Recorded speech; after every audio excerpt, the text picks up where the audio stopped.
अस्सलाम वालेकुम व्यूअर्स, मैं हूं समीना पाशा। उम्मीद है आप लोग खैरियत से होंगे। व्यूअर्स, 3 खबरें हैं जो आज आपके साथ डिस्कस करनी है, क्योंकि मुझे मालूम है कि आज ज़्यादातर जो लोग हैं वो ज़्यादा खबरों में इंटरेस्ट नहीं ले रहे और सबकी जो तवज्जो है वो ज़्यादा पाक भारत हाई वोल्टेज टाकरे के ऊपर है। यकीनन आप लोग इसको भी देखने में मसरूफ़ होंगे, लेकिन जब आप फ्री हो जाएंगे तो यकीनन आप देखना चाहेंगे कि मुल्क के क्या हालात वाक़यात हैं, तो उसके हवाले से भी बात करनी बड़ी ज़रूरी है। बाकी मैच के ऊपर अगले व्लॉग में तफसीलन बात करेंगे जब तक मैच किसी नतीजे तक पहुंच चुका होगा। अच्छा जी, आज जो खबरें हम कर रहे हैं उसमें पहले तो एक बड़ा सोशल मीडिया पर क्लिप वायरल हुआ है मिसाल मलिक साहिबा का, उसके ऊपर बड़ी तनकीद हो रही है, तो उसके ऊपर थोड़ी बात करेंगे कि उसमें गलत क्या है और सही क्या। फिर इसी तरह से हफीज़ुल्लाह नियाज़ी साहब ने एक बड़ा ही कॉन्ट्रोवर्शियल किस्म का स्टेटमेंट दिया है जो बड़ा अलार्मिंग भी है, उसके हवाले से भी बात होगी। और लास्टली बात करेंगे कि तहरीक इंसाफ को फाइनली जलसे की इजाज़त तो मिल गई है, लेकिन अब कहाँ पर जलसा होगा, किस दिन होगा, ये आपको बताएंगे इस व्लॉग में। आपसे रिक्वेस्ट है कि चैनल को सब्सक्राइब कर लें। तो सबसे पहले यहीं पे बात शुरू कर लेते हैं जी मिसाल मलिक साहिबा के हवाले से। मिसाल मलिक साहिबा का जो तारुफ है वो इससे पहले तो सिर्फ ये तारुफ था उनका कि हुर्रियत रहनुमा यासीन मलिक साहिबा की अहलिया हैं, और इस वजह से हर कोई उनकी रिस्पेक्ट भी करता है और उनको बहुत प्यार भी देता है, और एक कश्मीर की रिप्रेजेंटेशन है वो हमारे मुल्क में, तो जाहिर है हर कोई उनको टीवी चैनल्स पर भी बुलाता है, उनके साथ एक रिस्पेक्ट का ताल्लुक है, और वो एक पढ़ी लिखी खातून है, तो ज़ाहिर सी बात है एक उनके जो हस्बैंड हैं उनकी जो एक खिदमात हैं आज़ादी के लिए, जितनी जद्दोजहद है, उनकी जो कुर्बानियाँ हैं, और अब तो वो इस वक्त क़ैद में है, उम्र कैद की सज़ा बल्कि सज़ाए मौत की सज़ा दी जा चुकी है उन्हें। अभी उस पर अमल दरामद तो नहीं हुआ, लेकिन ज़ाहिर है कि उन्हें सुनाई गई है। तो अब ये सारी सूरत हाल के बाद ज़ाहिर है कि उनसे एक हमदर्दी का एलिमेंट तो अपनी जगह मौजूद है, लेकिन मिसाल मलिक साहिबा को ये इस दफ़ा जब ये निगरान हुकूमत बनी है तो उसमें उन्हें इंसानी हुकूक का वज़ीर भी बनाया गया है, ह्यूमन राइट्स की वो वज़ीर भी हैं, निगरान। तो इस सिलसिले में ज़ाहिर है कि वो अपने खिदमात अंजाम दे रही हैं। वैसे तो इस हुकूमत में, निगरान हुकूमत में जो लोग भी शामिल हैं वो किसी न किसी वजह से बिला वजह आप समझ लें कि बहुत सारे जो लोग हैं उनकी नापसंदीदगी की वजह बन चुके हैं, और लोग समझते हैं कि जो भी इस सेटअप का हिस्सा है उसका कहीं ना कहीं इस सारे जो एक गदर मचा हुआ है उसमें कुछ ना कुछ ज़ाहिर है, फिर इसका मतलब है वो भी कहीं उसको सपोर्ट कर रहा है, उसका हिस्सा है, उसमें शामिल है। तो इसलिए ये जितना भी निगरान सेटअप है, मैं ऑनेस्टली आपको बता रही हूँ, उससे लोग पसंद नहीं कर रहे, और उसमें चाहे कुछ लोग तो हैं जो बहुत वोकली अजीबोगरीब आके गुफ्तगू करते हैं, तो वो तो एक तनकीद का निशाना बनते ही हैं, लेकिन इसके साथ साथ जो लोग नहीं भी तनकीद का निशाना बन रहे, लेकिन अगेन इस पूरे सेटअप में जो भी हिस्सा है उससे लोग पसंद नहीं कर रहे। मिसाल मलिक साहिबा तो बहरहाल इंसानी हुकूक की वज़ीर थी, ऐसी कोई उनके ऊपर एतराज़ इससे पहले तो सामने नहीं आया था, लेकिन उन्होंने जेलों में कैदियों के साथ जो है कुछ गुफ्तगू की, मुलाकात की, जेलों का विज़िट किया, और उसके बाद अडयाला जेल से भी उन्होंने इसी तरह से विज़िट करने के बाद जब मीडिया से गुफ्तगू की, तो मीडिया से गुफ्तगू के दौरान एक सवाल के जवाब में जो उनसे इमरान खान से मुतालिक पूछा गया कि क्या आपकी उनसे भी मुलाकात हुई, उनका क्या हाल था, क्या वो जेल में सहूलियात से मुतमईन थे वगैरह वगैरह, तो इससे मुतालिक जब उनसे सवाल किया गया तो जो उनका जवाब था उसने उनको काफ़ी ज़्यादा तनकीद का निशाना बनाया। उनका जवाब कुछ इस तरह से था कि देखिए जी, जिनकी आप बात कर रहे हैं वो हों या कोई भी हों, मेरे लिए सब बराबर हैं, और इस टाइप की उन्होंने उसको कवर अप करने की कोशिश की। अब उनके ऊपर तनकीद किस बात पे हो रही है? उनके ऊपर बेसिकली 2-3 बातों पे तनकीद हो रही है। पहली बात तो ये है कि जिस अंदाज से उन्होंने इमरान खान साहब का नाम लेना अवॉइड किया, उससे एक तासुर ये मिला कि जैसे आप जानबूझकर किसी को जैसे कमतर समझते हैं, तो इस तरह से आप उसका नाम नहीं ले रहे। हो सकता है कि बैक ऑफ द माइंड उनके ऊपर भी कोई प्रेशर हो के पता नहीं ये नाम मीडिया पे चलेगा या नहीं चलेगा, इमरान खान का अगर मैंने ले लिया तो शायद इस वजह से उन्होंने ये नाम ना लिया हो। लेकिन अब देखा जाए तो सारे जो वज़ीर वगैरह हैं वो आते हैं और मीडिया पे नाम ले लेते हैं, और मैंने भी अब अपने प्रोग्राम में इमरान खान का जो नाम है वो लेना शुरू कर दिया है। मैंने कहा कि देखती हूँ लेने पे क्या मुझे कोई रोका टोका जाता है या नहीं, तो मुझे नहीं रोका गया। तो इमरान खान साहब का जो नाम है वो ले लिया जा रहा है मीडिया पर, लेकिन शायद उनके बैक ऑफ द माइंड कहीं ये बात हो कि जी अभी तक भी ऑन एयर नहीं हो सकता नाम, इसलिए उन्होंने नाम लेना पसंद ना किया हो। लेकिन उनकी ये अगर हम तौजी सोच भी लें अपने तौर पर, तो इसके बावजूद भी जो उनका ओवरऑल आगे अंदाज था वो भी कुछ ऐसा नहीं था मुनासिब कि जिसके बारे में आप ये कह सकें कि वो कोई उनकी को एहतराम दे रही थी, बल्कि लग रहा था कि जैसे वो कोई तज़हीक कर रहे हैं कि मेरे लिए तो सब बराबर हैं, ये वो जितने भी लोग कैदी हैं, चाहे वो कोई छोटा चोर है कोई बड़ा चोर है, मेरे लिए सब बराबर है। भाई आप पहली बात तो ये कि वो आप कैसे ये डिक्लेयर कर सकती हैं कि कोई वो चोर है, पहली बात। और दूसरी बात ये कि जितने भी लोग कैद हैं, आपका उनके बारे में बात करना या एक मकबूल पार्टी रहनुमा के बारे में बात करना, तो उसमें एक अंदाज में फ़र्क होता है।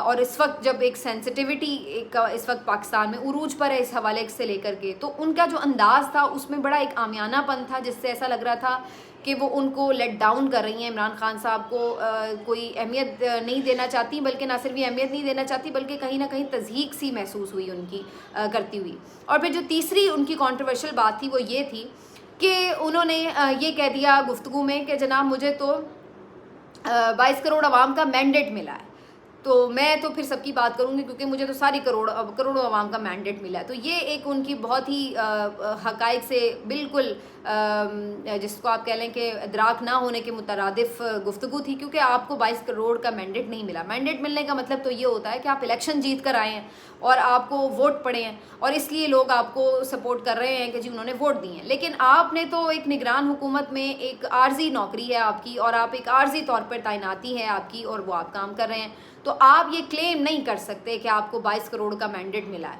आपको मैंडेट नहीं मिला है, आपको सिर्फ एक साइन की गई है ड्यूटी जो आप कर रहे हैं। तो ये 2-3 बातों की वजह से वो काफ़ी तनकीद का निशाना बनी हुई हैं, और सोशल मीडिया पर जो ख़ास तौर पर पीटीआई के लोग हैं वो काफ़ी ज़्यादा उनको बुरा लगा है मिसाल मलिक साहिबा का इस तरह से गुफ्तगू करना। वो इससे बेहतर अंदाज में इमरान खान साहब के लिए गुफ्तगू कर सकती थी, और इसका ये बहुत तरीका हो सकता है कि मतलब आप बेशक ताकतवरों को नाराज़ भी ना करें, लेकिन उन्हें फिर खुश करने की भी कोशिश ना करें। आप बहुत मोहतात अंदाज में भी एक मुनासिब गुफ्तगू कर सकते हैं जिसमें किसी की दिल आज़ारी ना हो।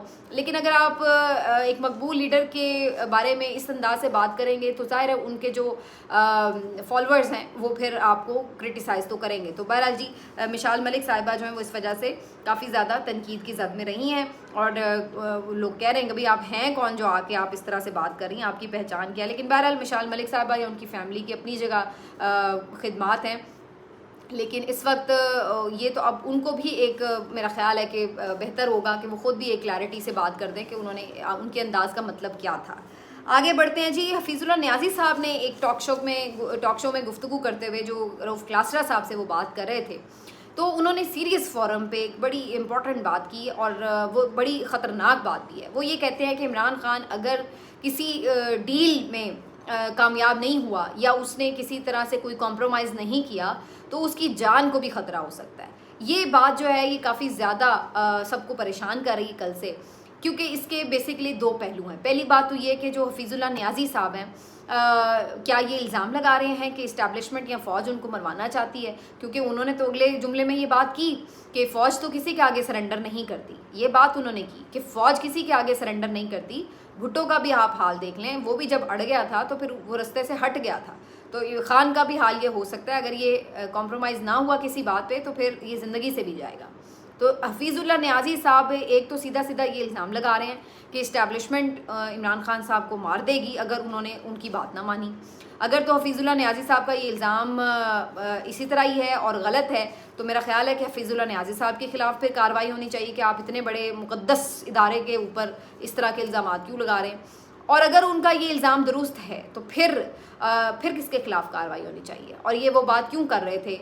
क्या वो हिस्ट्री की पॉइंट ऑफ व्यू से सिर्फ अपना एक एनालिसिस दे रहे थे, या उनके पास कोई ऐसी इत्तलात हैं कि इमरान खान साहब की जान को ख़तरा है? फिर ये इसके ऊपर एक मेरा ख्याल है कि इंक्वायरी होनी चाहिए, क्योंकि ज़ाहिर सी बात है मेरा नहीं ख्याल है कि इदारा ये चाहेगा कि उसके ऊपर किसी किस्म का धब्बा लगे कि भाई कोई उस पर ये इल्ज़ाम लगाए कि वो किसी मकबूल लीडर को मारना चाहता है।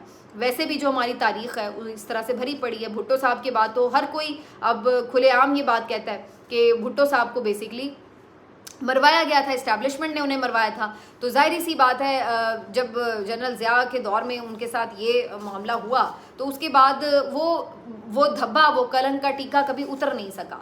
तो अब आप ये बात अगर कह रहे हैं कि जनाब इसी तरह से ये चीज़ें आगे खुदा न खास्ता कहीं परसू कर ली, हालांकि बेनज़ीर साहिबा के मामले में लोग कहते थे पहले कि उनकी जान को ख़तरा है, लेकिन उनका थोड़ा मल्टी डायमेंशनल था। उनसे तालिबान भी नाराज़ थे और इस्टेब्लिशमेंट के भी मसाइल थे, लेकिन मुशर्रफ साहब के साथ फिर उनकी एक समहाउ एक डीलिंग तो हो गई थी।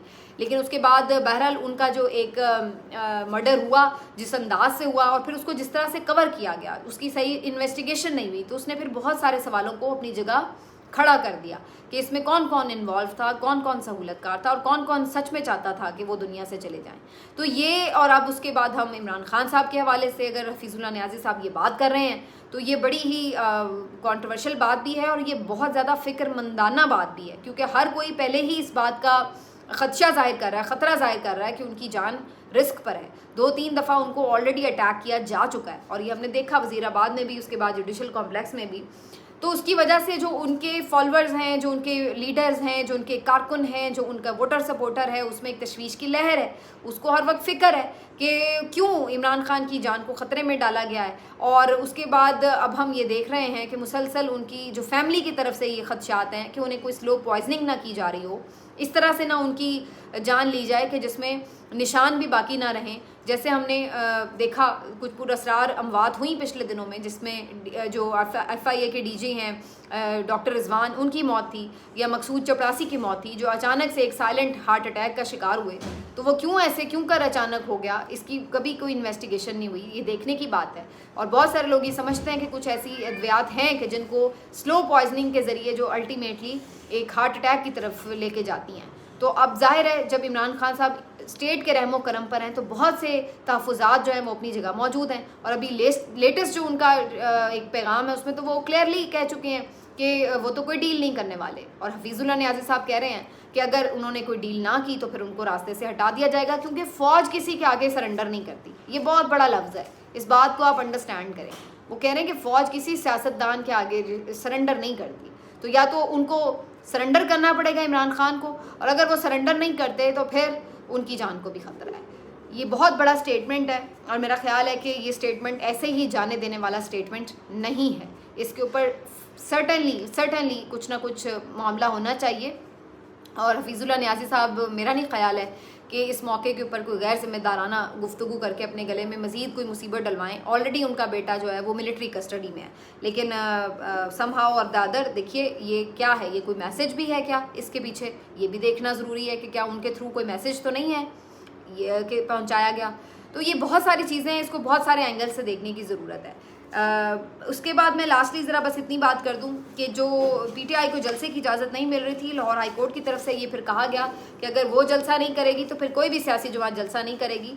जिसके बाद अब रजामंदी जो है वो जाहिर की जा रही है इंतज़ामिया की तरफ से। और जो उनका वेन्यू था लिबर्टी ग्राउंड का, उसको चेंज करने पर जब बात आई है तो फिर PTI ने अब 2 नए वेन्यूज़ जो हैं वो तजवीज़ कर दिए हैं DC को। देखते हैं कि उनको इजाज़त मिलती है नहीं। उन्होंने कहा है कि या तो उन्हें मोची दरवाजे के बाहर जो बाबा ग्राउंड है वहाँ पर जलसे की इजाज़त दे दी जाए, या फिर सेशन कोर्ट के बाहर जो एक ग्राउंड है वहाँ पर जलसे की इजाज़त दे दी जाए। और अब 16 के बजाय 19 अक्टूबर जो है वो जलसे की तारीख मुकर्रर की जाएगी। ज़ाहिर है 1 दिन तो इंतज़ामात में भी लगते हैं। तो अब देखते हैं जी DC साहब इनमें से कौन सा ग्राउंड जो है वो चूज़ करके देते हैं PTI को। लेकिन उन्होंने पूरा कोऑपरेशन दिखाई। अब कल को ये ना कोई कहे कि जी उन्होंने कोई कोऑपरेशन नहीं दिखाई, वो अड़े रहे कि नहीं जी हमने वहीं करना है। उन्होंने एक तरीके से जो SOPs हैं उसके मुताबिक दरख्वास्त भी दी, अदालत से भी फ़ैसला ले लिया। उसके बाद उन्होंने अगर ऑप्शन दिया कि भाई आप चेंज करें, वो उसके लिए भी तैयार हुए हैं। तो अब कोई फ़िलहाल तो रुकावट नज़र नहीं आती, लेकिन रुकावट डालने वाले तो बहुत कुछ रुकावट डाल सकते हैं। और मैं हल्का सा अपने खदशे का इजहार कर दूं कि मुझे इस बात का भी खदशा है कि कहीं पर भी PTI के किसी भी जलसे में कोई शर्मंगेज़ी का वाक़या भी हो सकता है, किया जा सकता है, ताकि आगे भी फर्दर उनको इसी बुनियाद के ऊपर फिर रोका जा सके कि देखें जी फ़लाँ वक्त में फ़लाँ आपके साथ एक नाखुशगवार वाक़या वहाँ पे हुआ था। अल्लाह ना करे, अल्लाह सबकी हिफाजत फरमाए। लेकिन इस वक्त जो हम एक साजिशियों के टोले पे में घिरे हुए हैं, उसमें आप कुछ भी एक्सपेक्ट कर सकते हैं कि ये किसी भी चीज़ को रोकने के लिए कुछ भी कोई छोटी मोटी ऐसी शरारत कर दें, को पटाखा चलाई दें कि चलो भाई उसके बाद एक टेरर भी फैल जाए और एक वजह भी मिल जाए कि जी आइंदा ना जलसे करवाने पड़े PTI के। तो ये चीज़ देखनी पड़ेगी। आपको याद होगा, मुझे याद आ रहा था 2013 के इलेक्शन में पीपल्स पार्टी या अवामी नेशनल पार्टी भी बिल्कुल खुल के कैंपेन नहीं कर सके थे और उनके जलसों को भी दहशतगर्दों की तरफ से काफ़ी निशाना बनाया गया था। और ये वो आज तक कहते हैं कि हमें उस वक्त लेवल प्लेइंग फील्ड नहीं मिली थी। आजकल भी खैर वो तो ये कह रहे हैं कि लेवल प्लेइंग फील्ड नहीं मिल रही। तो लेवल प्लेइंग फील्ड जब ना देनी हो तो उसके फिर कई तरीके होते हैं। उस दौर में पीटीआई भी जलसे कर रही थी, नवाज शरीफ भी जलसे कर रहे थे, लेकिन पीपल्स पार्टी उस तरह खुल के जलसे नहीं कर पा रही थी। और अब जो वो सूरत हाल है, खैर उस वक्त पीपल्स पार्टी की इतनी वर्ष में भी ना सिचुएशन हो जिस वक्त पीटीआई के लिए, इनको तो बिल्कुल ही कोई सांस लेने का भी मौका नहीं मिल रहा है। तो इस वक्त जो सूरत हाल है वो पीटीआई के लिए यही है। देखते हैं कि 19 अक्टूबर को वो जलसा करते हैं या नहीं, लेकिन ये बड़ा इंटरेस्टिंग होगा कि उस जलसे में कितने लोग आते हैं और खिताब के लिए कौन आता है, क्योंकि जो मेन लीडरशिप है इस वक्त वो तो हमें या तो रूपोश या फिर जेलों में बंद नजर आती है। मिलते हैं आपसे अगले वीलॉग में, अपना ख्याल रखिए, अल्लाह हाफिज़।